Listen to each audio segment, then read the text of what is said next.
Chanie. I have Sadie. Hey, I'm Demetrius, and welcome to our Industrial Revolution podcast.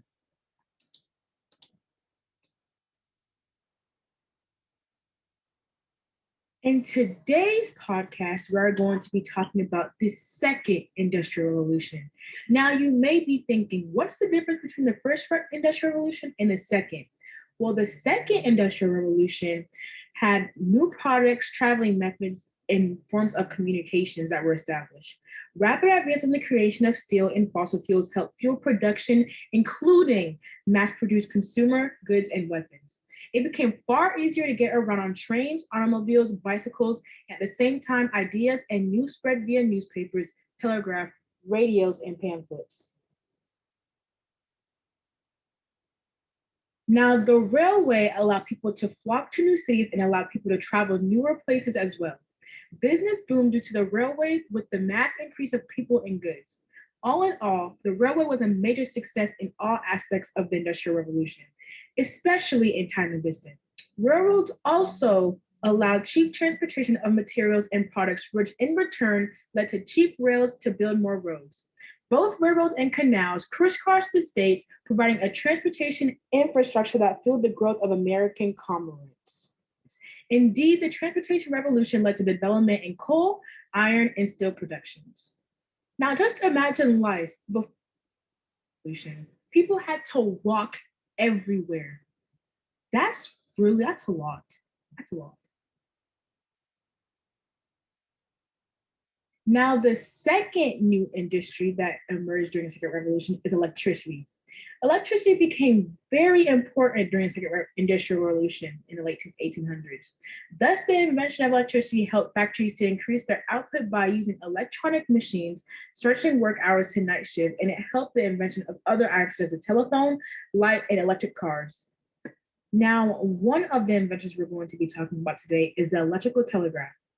The electrical telegraph was the first electrical telecommunication system and the most widely used of several early messaging systems called telegraphs that were devised to communicate text messages more rapidly than by physical transportation.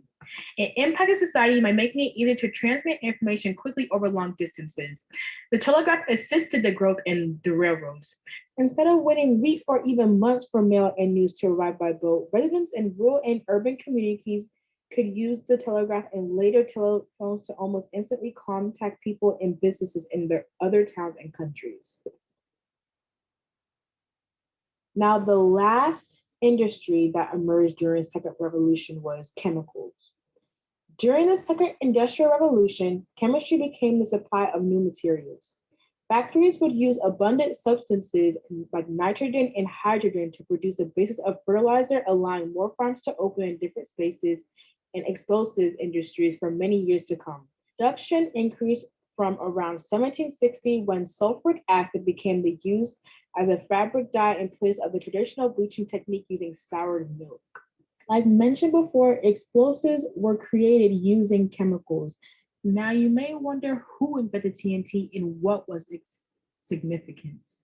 Alfred Nobel wasn't just well known for his prizes of peace, he was also well known for his achievements of explosives. Alfred invented dynamite and the blasting cap required for it to make it explode. Dynamite increased the building of roads, tunnels, canals, and other construction projects worldwide in the second half of the 19th century.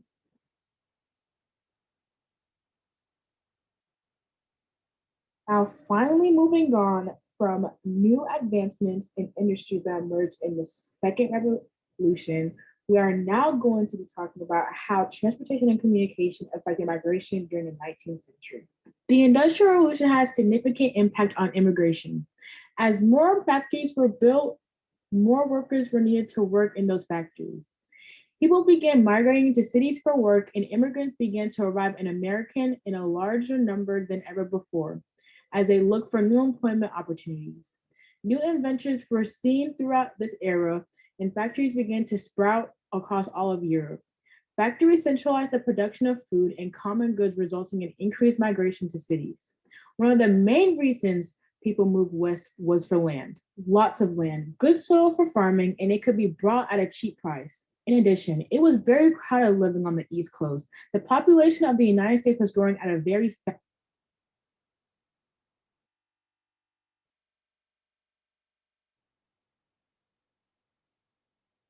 Now, with the emergence of railroads, the railroad transport system assisted the migration of more people to the West.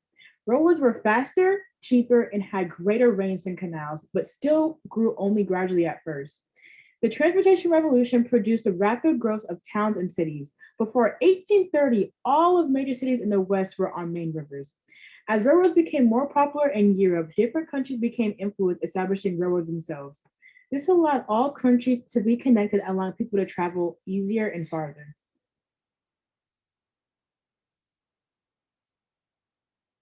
By using the telegraph, communication advancements affected the migration by being able to transmit information quickly. The invention of the telegraph system helped America expand westward because it allowed people who were far away from one another to communicate instantly. The telegraph allowed the railroad stations in far apart places to communicate easily.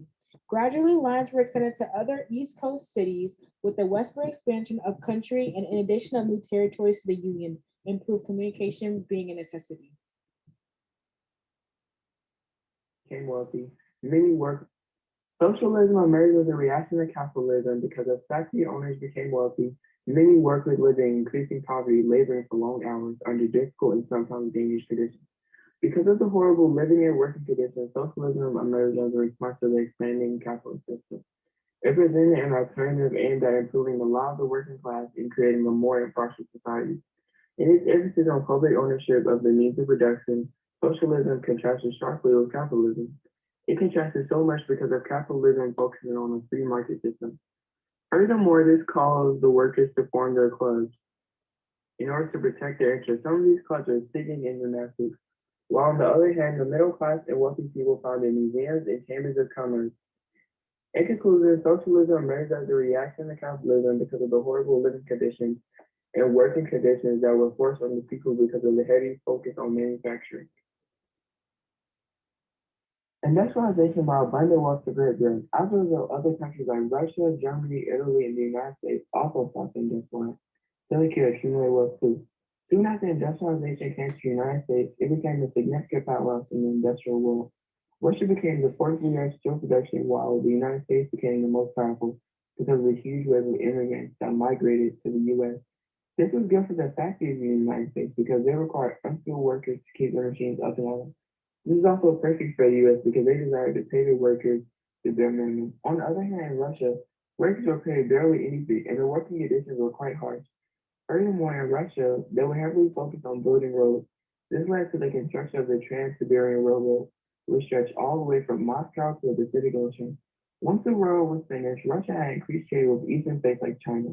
The Industrial Revolution in Russia failed because of the government being targeted by propaganda, and the government became weak due to a lack of economic and industrial growth that was halted because of the involvement in wars. On the contrary, the Industrial Revolution in the United States was very successful because it had many raw materials such as timber, water, coal, iron, copper, silver, and gold. They were also successful because they had motivated workers to push for industrialization and businessmen to invest in companies. Pre-industrial revolution, the status of men and women were relatively equal. Men were the heads of the household, but the role of women as caretakers and producers of goods, such as food and clothing, was equally important. With the first stages of industrialization, these patterns changed. Lower class women were forced to work in factories for extremely low wages in order to support their families due to manufactured goods booming and increasing.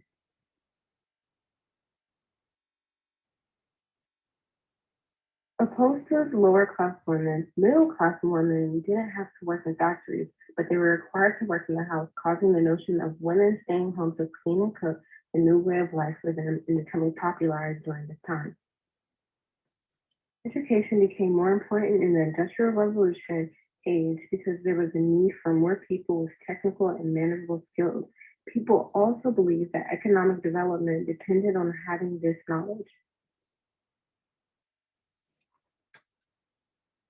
Naturally, the demand for workers is high, but in this time of heightened immigration, the supply of laborers keen to make their way in a new country was even higher.